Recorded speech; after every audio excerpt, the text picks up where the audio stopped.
Back to Gertrude Buck. Language is a system of sounds and of written characters representing these sounds, by means of which thought is conveyed from one person to another.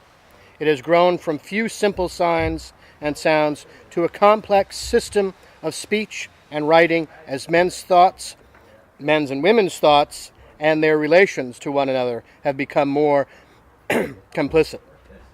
Grammar is the classification and explanation of forms of speech and writing by which in any language people communicate their thoughts to one another.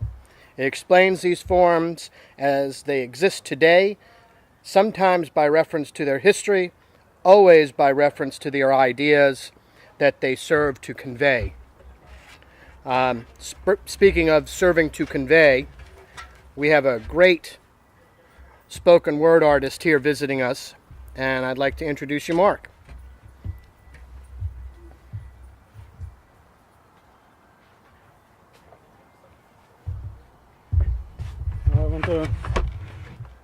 My name is Mark Reed. I go by the name So Many Styles. Sometimes so many styles. Yeah, Styles, STYLZ. So many STY. Okay. I do spoken word. I do books. And hopefully you'll like what I have to say.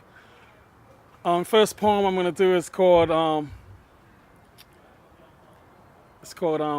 We Know How It Feels, and I'm doing it because I kind of want to do it. Cause I kind of got it memorized, but also because yesterday was the anniversary of Kristallnacht, right, which kind of initiated the whole Holocaust. So I kind of draw a parallel between what I'm talking about in this poem.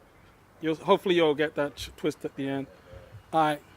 And we know how it feels to march for miles, heads bowed, backs bowed, for we borne the brunt, the load, the miscarriage of justice. We've known labor pains that can lust an innocent child to label us, Lady Liberty's abortion. For word and state cast us, America's cast-offs, castigated castaways, offloaded offspring, taken by force by good fortune forsaken. So we know how it feels to be told to be patient, like a cancer patient, awaiting better treatment. Our lives are living hell, more sickened by the chemo than by the disease itself. From the plantation to the courtroom, we've suffered injustice all too often, so much so become all too accustomed to the role of victim. And some of their stories we know all too well, names like Medgar Evers, Amadou Diallo, Emmett Till, James Byrd, Rodney King, Sean Bell, yet still, when tragedy, travesty, slivers up surprises us, we still wish the media hordes aligned us. For how can it be, after purchasing a pack of Skittles, another mother cries, a young black boy's body lies bullet riddled, simply because he chose what wearing a hood, somehow assumed he must be up to no good. At the end of the rainbow, victim tastes his own blood, hoping to cut through the static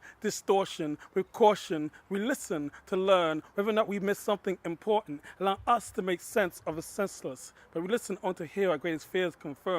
The accused was told to remain in his car, but as he talked on his phone, victim girlfriend tells us he was hunted and stalked as he walked to his home. The accused claimed self-defense, that he was standing his ground, but in the background hear a sound, a black boy screaming. So when the police allowed the accused to walk free, disgust turns our stomach. We are sickened by this feeling. As Trayvon Martin's body lies lifeless in casket, gets expressed wishes appearance of dearly departed. Some of us react with anger.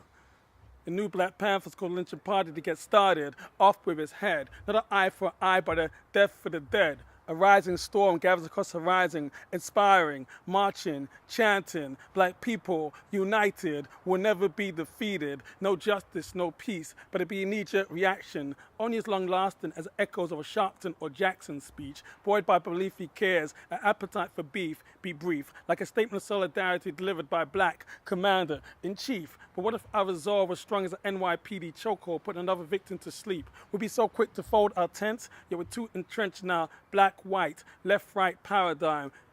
We settle for fool's gold, dismissing solid nuggets of knowledge, pearls of wisdom. So we know how it feels to stand to hate-filled eyes, to be loathed and despised, to be questioned and accused but denied a right to reply, to be beaten by whip, sodomized by nightstick, kicked while we're down, doused in gasoline, and our own blood drowned, gagged and bound, tried, judged, tied to a tree, our black bodies swanging for our families to see. So we know how it feels to be George Zimmerman, because we too have been prematurely convicted in the court of public opinion. And we too know how it feels fields live in fear of a hood. Columbia for Occupy. Pacifists and militants died for right to equality. And Zimmerman is half Jew. Skinny dip deep enough your gene pool, you're sure to find someone whose night was cut short by long knives. Their peace shattered by shards of broken glass. Identified by jaundiced star. Lined up, loaded, locked inside black box cars. Judged not for what you've done, but for what you are. So the last thing you hear is a hiss before the gas and not the click before the bang. It's before a fine squad you stand. A judgment is rendered by men who play God. So who are we to judge when we know so much? Injustice anywhere is always unjust.